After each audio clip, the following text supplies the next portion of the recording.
Everybody, and welcome to Udbodh Academy.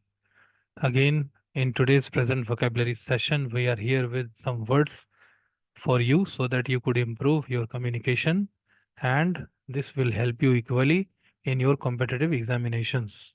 Right? So, we will start the session right now. तो आज का पहला जो वर्ड है वो है रेजीम। रेजीम रेजीम का मतलब होता है शासन काल। इसके सिनोनिम्स क्या होंगे? Rule, governance, government, kingship. मतलब किसी राजा का राज्यकाल बोलते हैं ना, शासनकाल, उसके शासनकाल में। राइट, हिस्ट्री पढ़ते हैं तो हम लोग क्या है, रेजीम से रेजीम के बारे में जानते हैं। राइट, सल्तनत period and all, Mughal period and all. Right, तो कब से कब तक किस लोगों ने कितने समय तक शासन किया है, दैट इज कॉल्ड रेजीम। मतलब उनका टाइम पीरियड ऑफ किंगशिप, राज्य करने की अवधि, राजा का, है ना, राज्यकाल। राज्यकाल भी बोल सकते हैं इसको, शासनकाल या फिर राज्यकाल। राज्यकाल। क्लियर? ओके।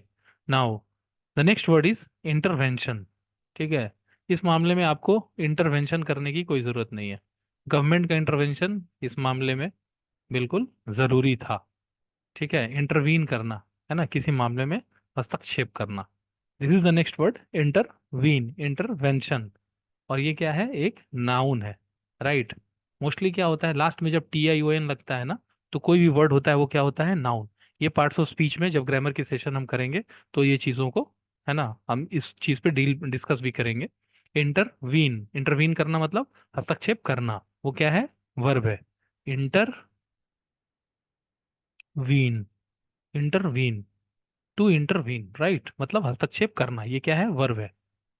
राइट, और वर्ब को नाउन बनाने के लिए इंटरवेंशन, हस्तक्षेप। मीडिएशन, मीडिएटर होता है ना, मध्यस्थता करने वाला बीच में कुछ, है ना, मीडिएशन। इंटरप्शन, कुछ इंटरप्ट करने वाला, कोई बाधा डाल दिया। इंटरवेंशन। राइट, अगेन ऑब्स्ट्रक्शन, कोई बाधा। Hindrance. These are the synonyms of this particular word, intervention. Right, now the next word is intent. Intent का मतलब होता है इरादा, किस इरादे से तुम यहाँ आए थे, मोटिव क्या है तुम्हारा, इंटेंशन। अगेन इंटेंट से ही बना है इंटेंशन। और इंटेंट को वर्ब के तौर पे भी हम लोग प्रयोग करते हैं।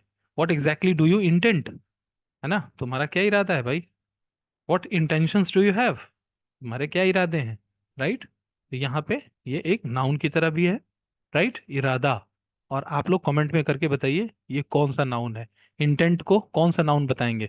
अगर आपकी ग्रामर अच्छी है, इंग्लिश ग्रामर अच्छी है, कमेंट में आप बताइए कि what kind of noun is this, what is the type of noun. Right, intent इरादा, motive, intention, idea. Okay, now the next word is construe. Construe का मतलब होता है अर्थ निकालना, कुछ मीनिंग निकालना। ठीक है, कुछ नोट कर लेना, कमेंट करना, डिस डिस्कैंट करना, नोट डाउन करना। कॉन्स्ट्रू, उससे कुछ मीनिंग निकालना, अर्थ करना, कुछ नोट करना, कुछ कमेंट भी कर देना। Right, descant, correct, note down. These are the synonyms of this word. The next word is emphasis. Emphasis का मतलब होता है जोर, किसी चीज पे एम्फसाइज करते हैं, है ना, जोर डालते हैं, that is called emphasis. Force करना, स्ट्रेस, दबाव, इंसिस्टेंस, बार बार उस पे इंसिस्ट करना, किसी पे दबाव डालना, जोर डालना। Right, so these are the synonyms of this word emphasis.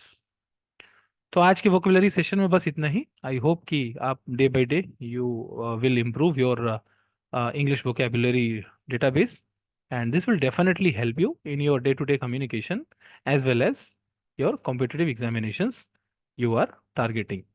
Right? Thank you so much.